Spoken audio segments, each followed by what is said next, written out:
Сәлеметсіздер ме менің тұрақты көрермендерім.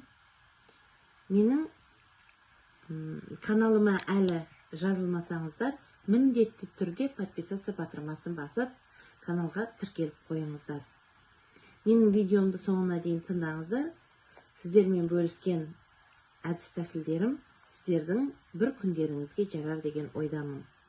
Сіздермен бірге болатын әдеттегідей Ардақ Әлібековна.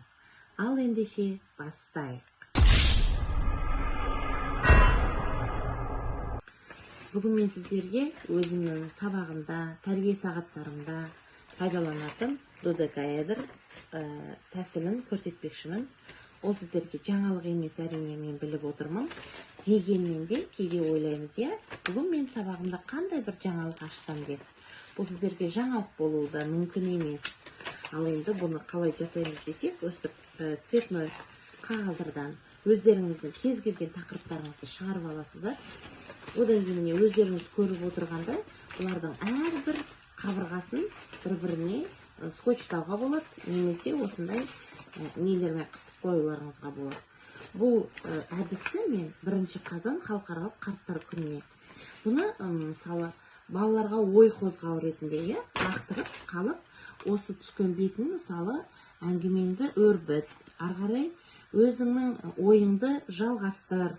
Сенің үйіңде ата-анаң бар, мысалы үлкен ата-аналарың, апа-әжелерің бар ма деген сұрақтарменен баланың ой өрісін, сөйлеу барысын ары қарай кеңітіп дамытуға болады. Мысалы үшін қорытындыға да өздерің мысалы қарт туралы әңгіме айтып, жақсы бір ойлармен аяқтауға болады.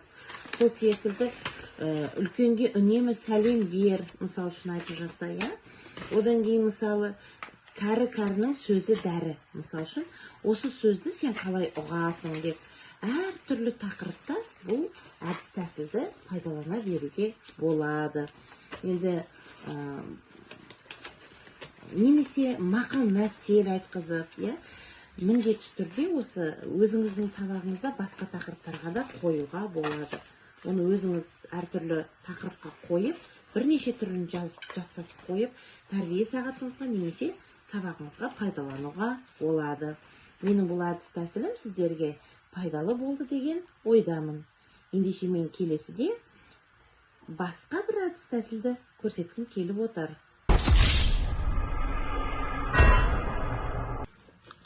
Құрметті менің оқырмандарым, екінші тағы бір әдіс-тәсіл. Бұл 6 қалпақ. 6 қалпақ бұл 6 түрлі болу керек. Бірақ бұны мен басқа да жағдайларға байланысты болғандықтан бір түсті қалпақтар қылып ала салдым. Басқа да жағдай деген, мысалы үшін мен сенбі-жексенбі күндері кейде мысалы той-томалаққа жүргізіп беріңіз деген, мысалы үшін маған өтініштер түсіп қалады. Сол кезде мен осы 6 қалпағымды алып шығып, кереметтей бір жақсы ойынның түрлері бар, соны да ойнатамын. Ал жалпы 6 қалпақты сабақта бұл 6 түрлі. Жаңағы ақ қалпақ, қара қалпақ, сары қалпақ, жасыл қалпақ, олардың әр түрлі оның тапсырмалары бар. Соған байланысты бұл қалпақтардың да бір жағынан баланың зейіні кішкене басқаша, одан кейін баланы кішкене ойынға қарай. Енді бұл 6 қалпақ әдісі де таптырмас әдіс-тәсілдердің бірі болып табылады. Сондықтан менің видеом, келесі бір видео сіздерге тағы да пайдасы болады деген ойдамын.